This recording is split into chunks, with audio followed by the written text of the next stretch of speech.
Yeah, we do these every once in a while.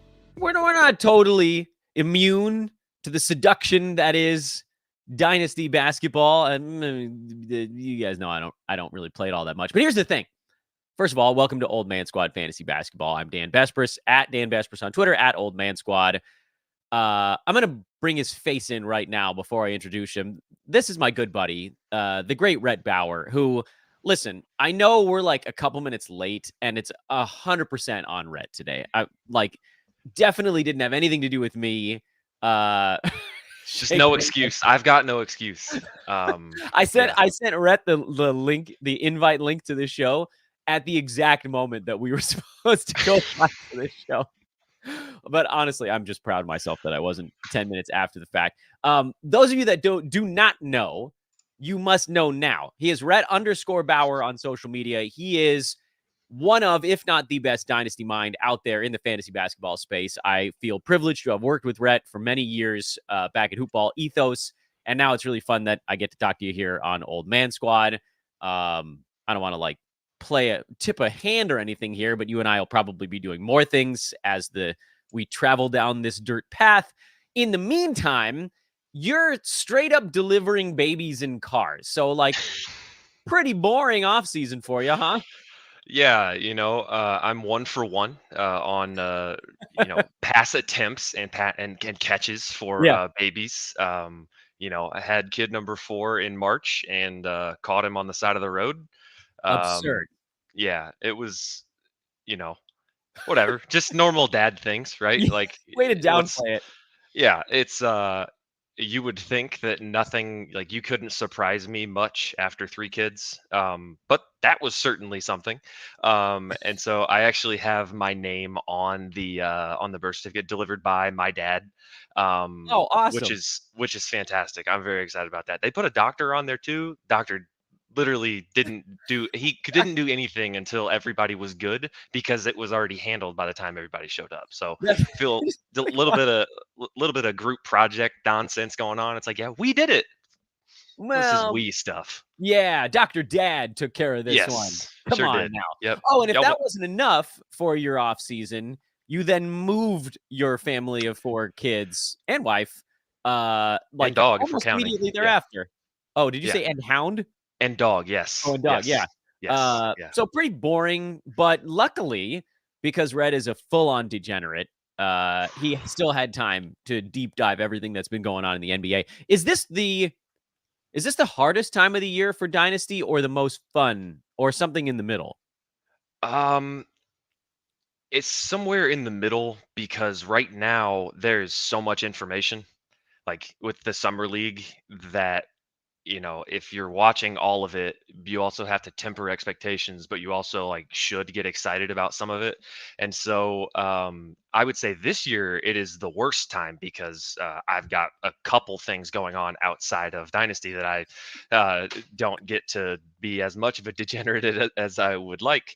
But I think, this is the best time for Dynasty, because anybody who is paying attention to this sort of stuff is truly the sickos. Like, anybody who is getting on there talking about Julian Strother or Jalen Wilson is like, yes, you are my kind of crazy, and you can't get any better than that. Noah, you're something else, brother. I was gonna say, speaking of sickos, Noah Rubin in the chat room bearded Rhett with heart eyes emoji.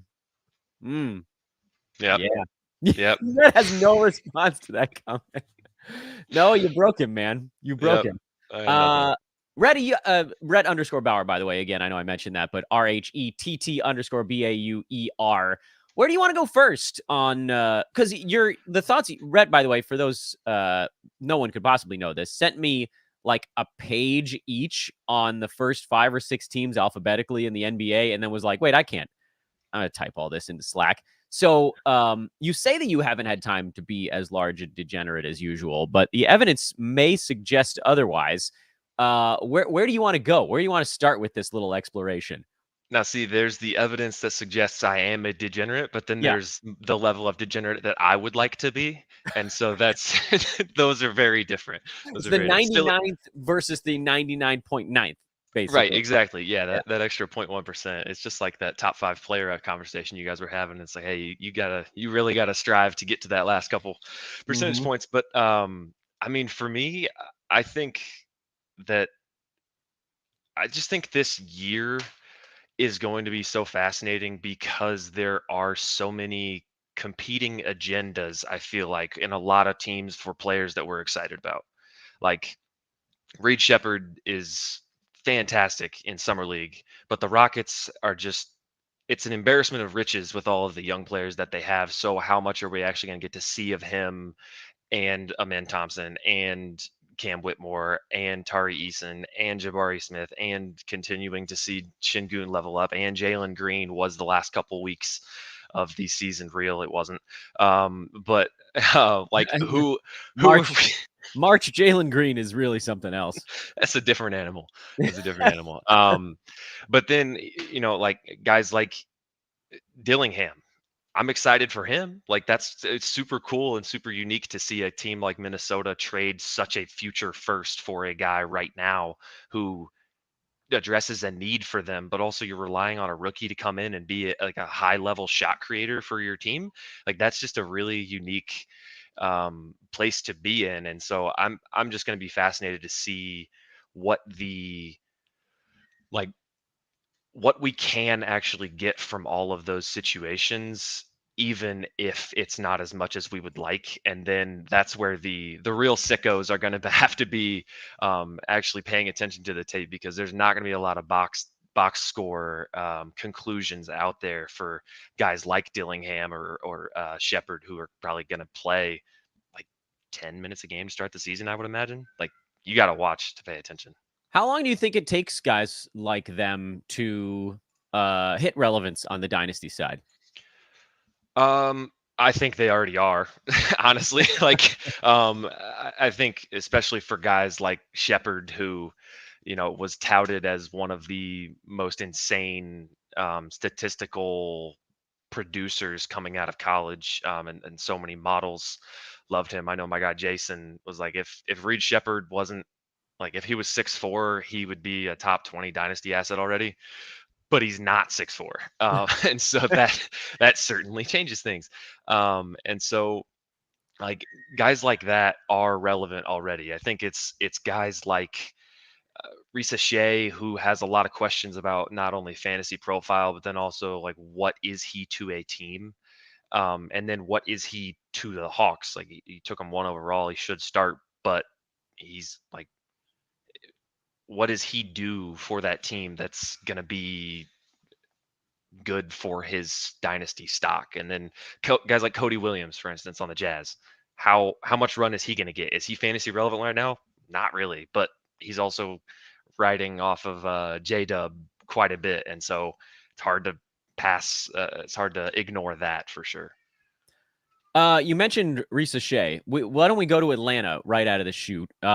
What are your feelings on the sort of the up and down arrows, I guess, in for the Hawks? Is this finally the season that Clint Capella gets moved? We know, a couple of analysts have talked about obviously Trae Young being forced to do more. Mhm. I don't know if anybody's really fully planted their flag on what they think Dyson Daniels is going to do this year. Where do you sit with how that team kind of shakes out the fantasy stuff? I mean, obviously there's the Trae Young and there's the Jalen Johnson stuff up at the top, Yeah, but what about the rest of that mess? And this could be redraft or dynasty, by the way. yeah. Of the 400 words that I sent you on Atlanta, Yeah, I what don't was want to give supposed anything to away. what was supposed to be a quick thread turned into 700-800 words on Atlanta and Brooklyn. So that's disgusting behavior. But I think this is year 3 of no, Clint Capella is definitely getting moved so that Onyeka Okongwu can break out. But it you would think that that's going to happen just because like John Collins eventually got moved, and DeJounte got moved, and there's been enough smoke from teams being interested in them, like a Brandon Ingram, Clint Capella, DeJounte combination deal that New Orleans wasn't really, or Atlanta wasn't really interested in taking Ingram. The Knicks apparently checked on Capella. So it seems like that's going to happen, but it's also hard to see like what team needs a Clint Capella. I don't really Yeah, to know for start, sure. I, nobody. Maybe a couple could use him off the bench. right. And then who has the $20 million to send Right. them that's not better than a Clint Capella expiring contract? So it's tough to say. But on the on the transaction side of things, you mentioned Dyson Daniels. He was probably 300 of the 400 words that I sent you because I got down quite the stat head rabbit hole, and I'm gonna you know Do not it read now. word Do for it word, but now. we're gonna get into it. All right, so Dyson Daniels last year, his rebound, assist, steal, and block percentages have only been exceeded. The combination of them has only been exceeded 5 times in the last 10 years. Would you care to guess any of those names? Did Well, you try to guess before? I've looked at them, so Okay, it wouldn't disregard. be fair for me to guess. But we can give like a pregnant pause here for Okay. listeners to go, I wonder if I can guess. Okay, I'll repeat it again. The rebound, assist, steal, and block percentage Mm-hmm. combo has Mm-hmm. only been exceeded by 5 players over the last 10 years. Can you listeners, not people are generally watching or listening after the fact, so I don't expect Yep. anybody to like jump in with the answer here, but I just want them to think about it. Okay, I think we bought them enough time. Rhett, what's Yes. the list? All right. 2017-18 Kawhi Leonard. He was pretty 26. good. Yeah, he's all right. 2016-17 Draymond Green. Hmm. 21-22 DeAnthony Melton. Mm. 21-22 Thad Young. That We've got one, another Thad Young stat in there, ladies and gentlemen. yeah, Let's that one. go.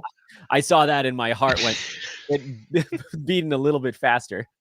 And then 2019-20 Shaq Harrison. That okay. That one we can do a little bit of like one of these things is not like the others kind of thing. Right, exactly. But I mean, we've seen from Harrison before. If he gets run, he can put up some pretty good numbers in those departments. But focusing on the other ones, that's a pretty damn good list. And even if you if you narrow it down so far, you can get a Thad Young, Michael Jordan, LeBron James, Larry Bird, Magic Johnson graphic up on the screen. We've seen it happen, right? So I took 10% off of what Dyson Daniels' percentage was, so 1 percentage point off. And the last 5 years, SGA, Jimmy, Kawhi, Drummond, Draymond, Amin Thompson, DeLon Wright, Wow. Melton, Slow-Mo, Lonzo, Thad, and Dalen Terry, actually. So Oh, Jalen Terry. so just to put into perspective, like that is an insane group of fantasy assets, and then Amin Thompson and Dalen Terry in there alongside Dyson Daniels. So like the fact that he is going from a team in the Pelicans that had so much depth and so much ball handling, shot creation, and wing options between Herb Jones, Trey Murphy, Brandon Ingram, obviously Zion played a lot of games. Like he didn't really get to do that much, but the Hawks just sent out DeJounte Murray. They Mm-hmm. just brought in Shea. They have Trey Young, obviously, but Dyson Daniels is a phenomenal fit next to Trey Young, I think, as like the shooting guard, quote unquote. And Noah is probably watching, and he might, speaking of boosted heart rates, he's probably you know excited a little bit, just but like Dyson Daniels' fantasy profile has always been fantastic. He was buried in New Orleans, which is a struggle, but now going over to the Hawks, who's clearly interested in being a little bit more deliberate with where they go. I'm very excited with what Dyson Daniels can be, and think that I think everybody should be. But if you haven't already acquired him, it may be too late, but people are probably not paying attention to exactly how elite his fantasy game could be, even if the shot doesn't come around. Redraft versus dynasty discussion on Mm-hmm. Dyson Daniels. This is there. I mean, I think the paths kind of come together a little bit on this one because it sounds like you'd be down to try to scoop him up in a redraft format also on draft night. Yep, exactly. Yeah, I don't know. I haven't looked at exactly where and like what I would project for him in Atlanta, but if you look at a guy like let's see if I can just grab a name real quick. We got a guy like Jalen Suggs who had 13 points, 2 threes, 3 boards, 3 assists, 1.4 steals, 47, 76 percentages. That's a top 100 player. I'm fairly confident that Dyson Daniels, he won't get the 2 threes, I don't think, but he can do better than 3 boards and he can do better than 3 assists with those defensive stats and the decent percentages. So Mm. I think Dyson Daniels pretty easily could end up inside the top 100, and I think you could probably draft him there without much uh, downside. Yeah. Do you have any desire of drafting Reese Shea in a redraft format? Not unless it's my last pick or two. Like he might get a bunch of shots up, but Do we want I'm that? mm, yeah, I mean Trey might have something to say about that too. But Right. no, I don't think so. I mean, it's worth a flyer at the end just to see how Atlanta uses him. There's some murmuring that he might just start, like DeAndre Hunter might just come off the bench. And so if he's starting playing alongside Jalen Johnson and Trey Young, he might get some easy looks, which could help things, not ask him to do so much. But I don't, I think I'd be pretty quick to pull the ripcord on that if I did end up drafting him. I didn't intend to have us spend like half of our time on the Hawks, but I do have one more Hawks question, and Let's it's do on it. Jalen Johnson Yeah. because he made just an absolutely colossal jump last year. Yep. But I am a little bit worried that the price tag on Johnson this year is going to be insane. He was number 46 in 9-cat. Largely, the only reason he wasn't a second rounder was because he was a bad free throw shooter. I mean, he pretty much did everything else that you could ask of someone. So 8 out of 9 cats, he was either like a net neutral, or I think threes, he was a very small negative as well. I'm seeing him going in some projections as early as late second round. Is that too early, or could he maybe get there? I think he could get there, but I think you're probably squeezing any of the value out if you take him at the end of the second. Like, uh, I haven't done a. I guess we did a dynasty mock draft. I don't know if I've done a redraft mock draft in a little bit, but I have a hard time believing that a guy like Jalen Johnson is going to be like an awesome value at like the 20 to 24 spot. Do you see I him falling any farther than like everybody wants him and they should? they yeah. I think Roto, you probably have a better argument for taking him there, because he's kind of going to be like a Mikal Bridges type guy where it's just average or slightly better or slightly worse in everything rather than a phenomenal contributor in 1 to 3 Right. categories. But I also think that it's I mean, he's a fantastic player, and this is one of those guys that people are going to want to be early on. I just have a hard time believing that I'm going to get him in any redraft situations because I don't know that I'll take him at that point, and that's probably where it's going to have to be. Yeah, it's kind of where I was thinking on that one. Do you want to go to Brooklyn? Do you want to go to Indy? Do you want to go to Chicago? Where do you want to go next? You want to go to Charlotte? Uh, I'm gonna I'm just gonna shout out my guy Nick Claxton. I think Nick Claxton can get up to like 3 assists a game. He handled the ball a little bit in college. He's got some okay, like, I don't know. I think there's more of his game to flesh out there. I'm not drafting him with that in mind, but I will, like, if it's a tiebreaker between someone like Claxton and like a I don't know, Pirtle might be the comp for him, being at like that upper twos sort of thing. But no, Brooklyn Nets are going to be a disaster, and I Cam Thomas is going to get all of the shots. Um, Yeah. but we can talk about a former Pacer since you have his picture behind us. I did throw that picture up there because he was on the list of guys you sent me in the Bulls thread, and then Matt Smith brought him up on yesterday's show. And frankly, I was kind of surprised that he hadn't come up sooner. Yep. But for now, he's still behind Vooch. So hmm how do we? Oh, the player that's in the thumbnail, by the way, for those that are listening and not watching, is Jalen Smith. He's now a member of the Chicago Bulls. He's not in the Rick Carlisle blender anymore. We've all been fooled so many times. It's just okay, fine. We'll go somewhere else.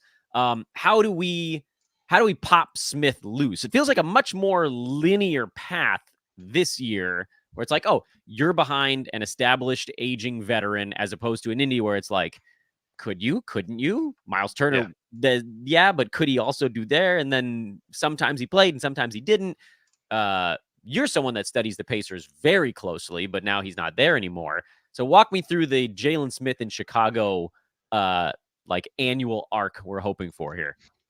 Yeah, I remember 2 years ago, I drafted Jalen Smith in, like, the 110 to 120s everywhere, and then Miles Turner got a renegotiated and extended, and, all those draft-only teams were very quickly taken off of my Fantrack dashboard because there was no point in paying attention to them anymore. But I think Jalen Smith is gonna be good this year.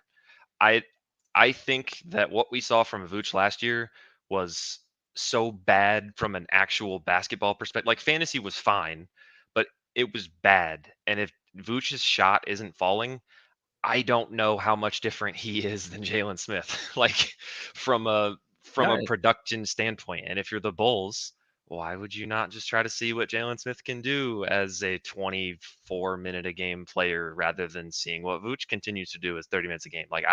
There's a world where Vooch is sent out and the Bulls just start Jalen Smith for the fantasy playoffs, and that is a that'd be great. very valuable player because I think Smith is pretty good in a position like that for sure. So, and by the way, this is most people are going to be thinking that I'm going to push back on this. I'm actually not. Vooch has been a member of the Dan Vesper's old man squad for many, many seasons because you could just sort of like etch it in stone what he was going to do. But now, for the first time in a while, he's very obviously on a team that's trying to take the parts apart. That is a risk that I don't like to have. A lot of the purpose of the old man squad is either to A, draft depressed assets where people are just like, oh, they were terrible last year, I don't want them anymore, or just guys that are boring. But you don't want to take a boring guy who could also fall apart. And that's where Vooch is this year because the Bulls have finally, multiple seasons too late, but finally given that signal, we are ready to start to tear this thing down. How far they're going to tear it, we still don't know. But it also, because they're the Bulls, I do, Rhett, still have some pause talking to, of course, my good buddy, Rhett Bauer, Rhett_Bauer on Twitter, that they're going to do Bullsy things and just be like, whatever, we'll just hold on to Vooch all year and see if we can make the 10 seed. Like, that has to be a small fear for you, right? Yeah, especially in the East. It's like you could mess around and accidentally get in the play-in, even though the Yeah, Bulls like have 10 been games under trying to get 500. in the play-in and getting in the play-in. So it's like the gap between what the Bulls have been trying to do and what they might end up doing this year is probably not as big. But I do think that you know, they they don't really have. They signed Jalen Smith for $9 million a year. Like that's not nothing. I That's don't true. think that's nothing. That's nothing. And we saw Drummond be pretty okay. And I think Jalen Smith is a more versatile player than Andre Drummond is. Can more replicate what Vooch does, especially if he's hitting shots. So I'm just willing to find out at the end of my draft. Yeah, and so let's talk through the strategy of that just a tiny bit longer because well, actually, before we get to the strategy part, what do you think Jalen Smith could do numbers wise if given, I don't know, say 20? I don't know what we can plan on here. If Vooch is there versus Vooch is gone, that number changes quite a bit. But like, what sort of rank or numbers do you think we could get out of Jalen Smith if he played, say, 26 minutes a ball game? Yeah, I'm just kind of looking at guys that are somewhat close, and you've got a guy like Bobby Portis, Hmm, 25 minutes a game, 14 points, 1.23, 7 boards, 1.3 assists, point or 1.2 defensive stats, 51, 79, that's 1.1 really close, turnovers. actually. Yeah. That's top 100-ish. Like I think that might be a little bit high on the minutes, but if things go the right way, that is going to be low on minutes for a guy like Jalen Smith. Yeah, you could squat on him in a games cap format, head to head. You get your 20 minutes a game, and he just fills out something for a while and hope that there's that kind of upward trajectory. How easy is it, you think, to? Well, you know what? Screw that question. I'm gonna throw that one off the table. Strategically, with a player like that, where he's opening the season as a backup, at least for now, and maybe they move Vooch before opening night, but I'm not going to bank on that because he still does have 2 seasons left, which every passing week Vooch gets easier to trade with every week that passes here. So I'm going to assume that he's still on the roster when the season starts. Is that fair so far? Hmm. Yeah, Okay. absolutely. So how do you more redraft, I think, than Dynasty? Because Dynasty, it's like if I have to sit on You Jalen got Smith. him. Yeah, awesome. Redraft, how do you draft around that element to sit on someone's, okay, this is a guy who's going to give me like He might go top 175 kind of range for the first month, 2 months, whatever. Is that something that you can tweak other parts of your team? Is it just like I'm going to wear this kind of thing? Because I always worry about that type of stuff getting you off to a little bit of a slower start. Yeah. But when the upside is there, you can see it so clearly, it's hard not to fall prey to a little bit. Yeah, I think it depends on, like, as every single question does at this time of year, it Right. depends on how you drafted. Like, if you ended up swinging on a guy like Chris Middleton who might end up not starting the season healthy like he did last year, like, Ugh. then you can't afford to, also hold a guy like Jalen Smith who might start the year off getting 17 minutes a game. But I think if you draft not a more conservative team, but if you are for sure going to have a starting lineup and a couple bench guys that are just rotating in and out, and you're in a games cap format, like you said, like, you're not playing that guy anyways, so you might as well hold on to a player who has some pretty clear, like, top 80, top 70-ish upside if he gets a decent role, versus cutting bait early for a guy like Reese Shea, for instance, who might not even have the fantasy game to get into the top 100, even if he does get 30 minutes a night.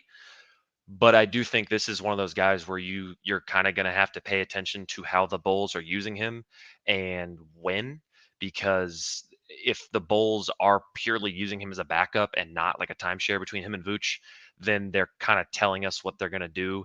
And I don't see a team coming in and blowing the Bulls away to trade for Vooch until the deadline kind of forces a team to. And so you're going to have like 6 solid months of Vooch being there unless he's traded before the season. And you can't hold on a guy like Jalen Smith for 6 months unless he's getting 25 minutes a game. Yeah, that's the tough part there. Tell me a little bit about your other Bulls thoughts, because you definitely had a few, and I don't want to give them away. I want you to come in with the big swings here. Yeah. I think Levine is going to end up getting moved. He's too talented to not, and I think he gets moved last deadline if he doesn't end up getting out for the season. So I think him, Kobe White, and Giddy are going to cannibalize each other to a certain degree until that happens.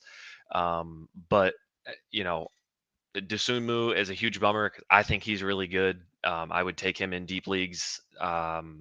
And I would be trying to acquire him in deep leagues as well for Dynasty, just because he's a relatively efficient guard who does a little bit of everything. Like, it's hard to find those guys in deep leagues, and even 10 3-3 is useful when he's your 7th guy. Patrick Williams, he'll be 40 and I'll still believe in him. I just yeah, I can't quit, but I also wouldn't have given him that much money, but we'll see how that goes. And then Buzelis is a guy that I think is interesting when the Bulls have as many ball handlers as they do, because he won't have to create very much, but I don't know how much runway they're going to give him with as many ball handlers as they have, and Patrick Williams, and like, there's a lot of mouths to feed. So I'll be interested to see how they use him, because he had a pretty good summer league. And then I already mentioned Dalen Terry up there with Dyson Daniels and Amen Thompson. I think he's one of my favorite guys. I loved him coming out, and I actually mock drafted him to the Bulls like 2 months before the actual draft, and it was like a 25 spot reach, and then that ended up happening in reality. Is like, hey, Hey, and then he's not been good. So what the heck do I know? But what?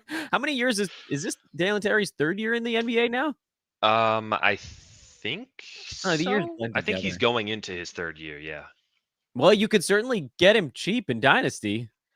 indeed you could. Yeah. I I don't mean know. that in the Big kindest of ways. guards, big guards. I've got a problem. Can't shoot, and you're tall. I probably like you. It's a real triangle offense comment there. Big guards. Yeah. Throwback. Yeah. Um, I want to do one more team before I let you go. Okay. And it's the Charlotte Hornets, Mm. because I, not on purpose necessarily, haven't really talked about them at all. And then you put a few notes about them in that Slack thread you sent over. Who is even, like, do people even remember who the hell is playing for the Hornets this coming season? Because I think the answer to that might actually be no. Who's even on that team right now? I think people that everybody knows play for the Hornets are the people that everyone isn't sure should be playing for the Hornets. Like that's probably the biggest indication of the team. But I don't really know because it seems like, they were one of the silly season teams last year where it was, hey, Trey Man, go do all of the things. Like Yeah, you got Micic, you too. Get yeah, out there. exactly. Yep. Micic won me a league actually because I picked him up in a 30 team. It was like he just started raining Ooh. threes. It was fantastic. Um, but like, they were trying to trade Nick Richards apparently, but they've still got Mark Williams and they signed Seth Curry, which is okay. Taj Gibson, why not? Yeah, that one feels like someone had scorn towards Tom Thibodeau and was just trying to keep him away. Well, that's what I said. It's like that might have addressed their biggest need as a franchise and a team as just someone with maturity and like And veteran mindset. Yeah. But they'll also get a second from him in a from the Knicks in a couple right. months when the Oh when yeah, the Knicks try to 100%. acquire him. So, They'll it's get just everything right out of Tom Thibodeau's living room. yeah, exactly. Just know your personnel, right? Like know the people you're playing with in your league, and Charlotte Hornets did that. I think LaMelo is underrated, but I also can't argue if you don't want him because the ankle issues are just real. Like that just is. And but Brandon Miller, where's he been going in mock drafts? I don't know, actually. I feel like kind of close to where he spent the second half of last year is Yeah. my expectation, like maybe 75-ish Okay. range. Does that feel pricey? I don't know. Would I take him at 75? I think I probably would just because there's bad teams that it's like, oh, don't take that guy because he's a shutdown candidate. I don't think Brandon Miller is a shutdown candidate at all. Like Yeah, he's just who the hell is on that team? They're practically all young guys and they can lose whether or not they play. exactly. So I think Brandon Miller is a hey, ramp up candidate. If LaMelo ends up getting hurt again, then that's 20 shots that are just magically have to get spread around, and who on that team is going to take them? I know one guy that will, but I'm not going to draft him. But Yeah, I with think you I on think that one, by the way. yeah, I just won't do it. I just I think had we can win without him. yep, Like yep. fantasy's fun. I want to root for the players on my team. And I know a lot of people in my comments were like, you missed out on this great value. I'm like, yeah, I mean, we knew That's we fine. would. We Yep. didn't care because that dude is not the difference between my teams did great last year because old men by and large had a fantastic season. So I didn't need a dickhead Yeah. young dude on my team. So anyway, Yeah. I look at my rosters. I'm in way too many leagues, but I look at them multiple times a day. And if I look at my roster and I don't like the way it looks, it's like yeah. I gotta go look. It's like every single Although time. I'm just not doing it. And I mean, we mean this in a very different way. Like sometimes I do derive a sick pleasure out of having a head-to-head team that's just like all goobers, not bad dudes, just like no big names at all. It's probably a Yeah. punt points team, let's be Yeah. honest. Yep. And like the opponent can't figure out how they're losing to my team of no-namers. It's like, what is happening right now? There's no one on that dude's team that averages more than 9.5 points a game. There is something weirdly satisfying about that particular type of team. But I know what you mean. You're talking about like you don't want to see players who you're like, I don't even want that guy to play well on my team. Yeah. It's like Sunday evening and it's a late night Sunday game and I need 2 steals and I'm sitting there rooting for so and so. It's like I'm good. Yeah. I'm good. I'll Give lose. me Dyson Daniels instead. Yep, exactly. But do we even know who's going to play on the Hornets this year? I mean, obviously, if LaMelo's healthy, he'll play. If Miles is healthy, he'll play. Yeah. Is Mark Williams the starting center if his back isn't doubtful for an entire year again? Yep. Yeah, I think so for sure. And so Brandon Miller, that's 4. I got 4. I think they'd probably. Yeah, Grant Williams is in there. I think Nick Smith ends up in there in a pretty decent way. Like I don't know. They're a weird team because they're just gonna have a bunch of guys.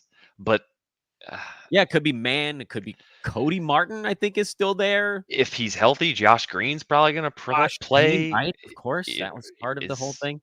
Is Reggie Jackson gonna be like in the rotation? Like, is he gonna be Reggie relevant? Jackson. Oh my goodness! But Taj Gibson might play. He might actually play for this team. Well, you don't think he went there for the money. He went there for the playing time. Right. He Oh, probably went there jeez. for the money. Interesting. Yeah, it's confusing. I don't know that there's okay, so maybe let's simplify it. You know what I like to do with this show. Look, there's a lot of value to getting into the weeds, and Rhett, you are the deep dive weediest of them all. But sometimes isn't it easier to just be like, you know what?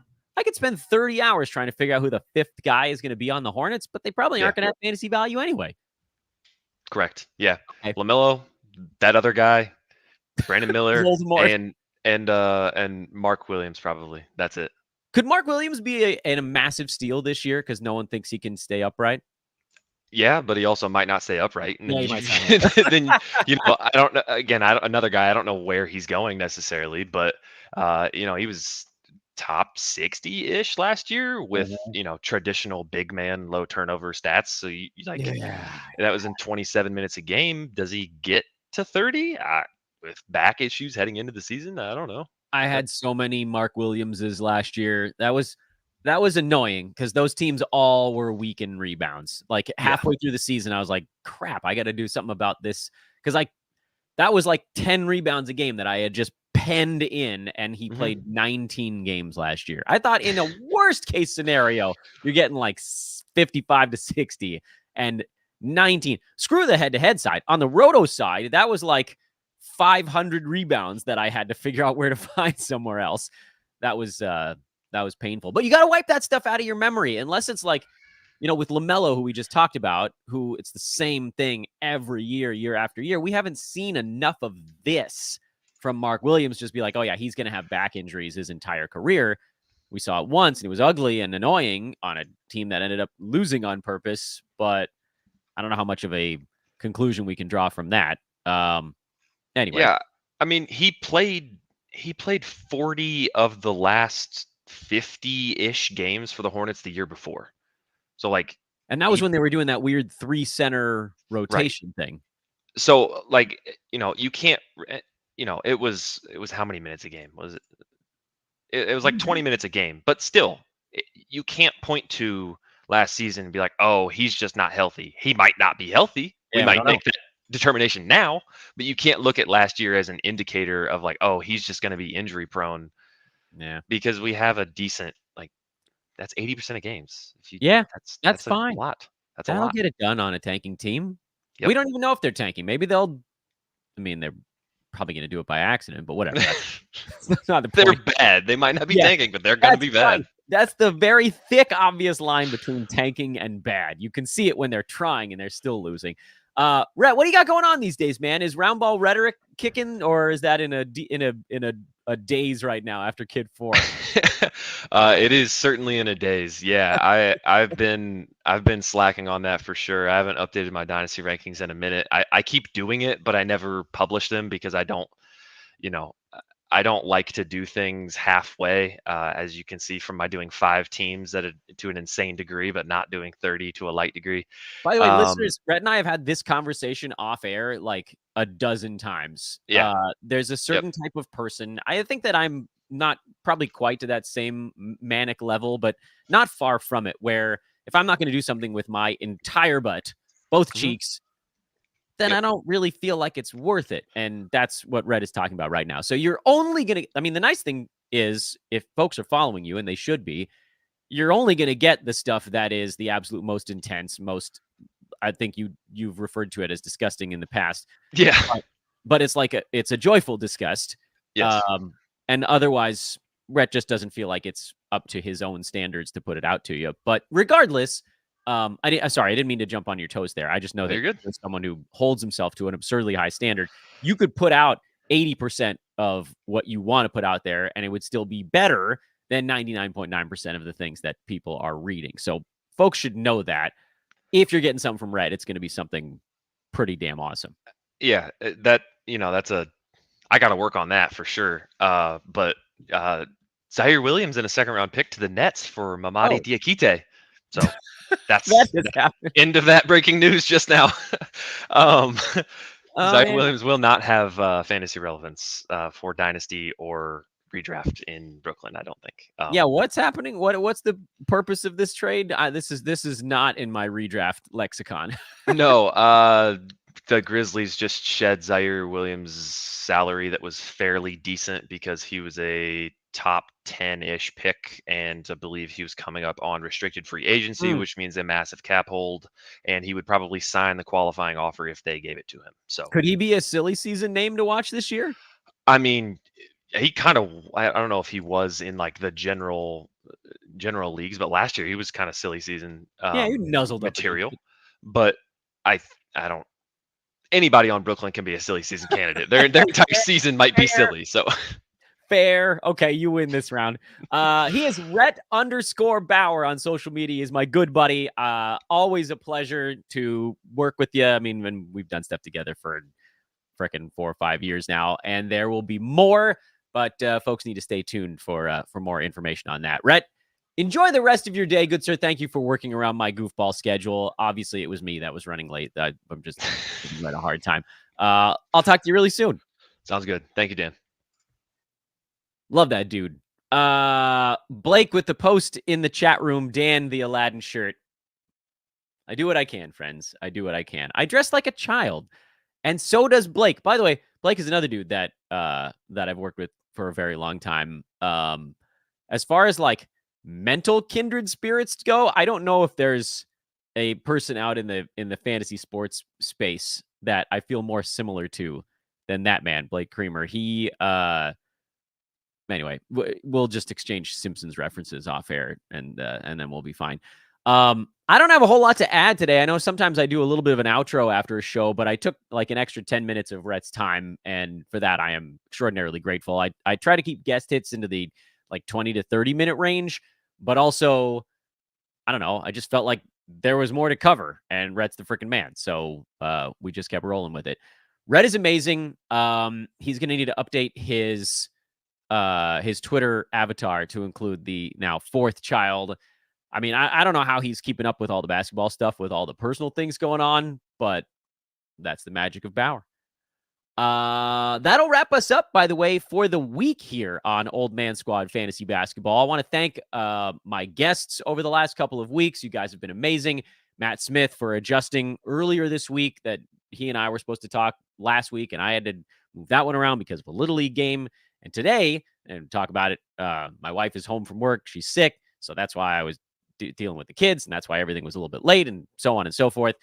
We're just going to make sure we keep getting stuff out to you guys. We'll find a window. And so today, luckily, Rhett was still available in said window, and that allowed us to get some pretty good stuff to you. Next week, I got a couple of things already on the books, I think, for next week. We'll be talking to Robin Marks.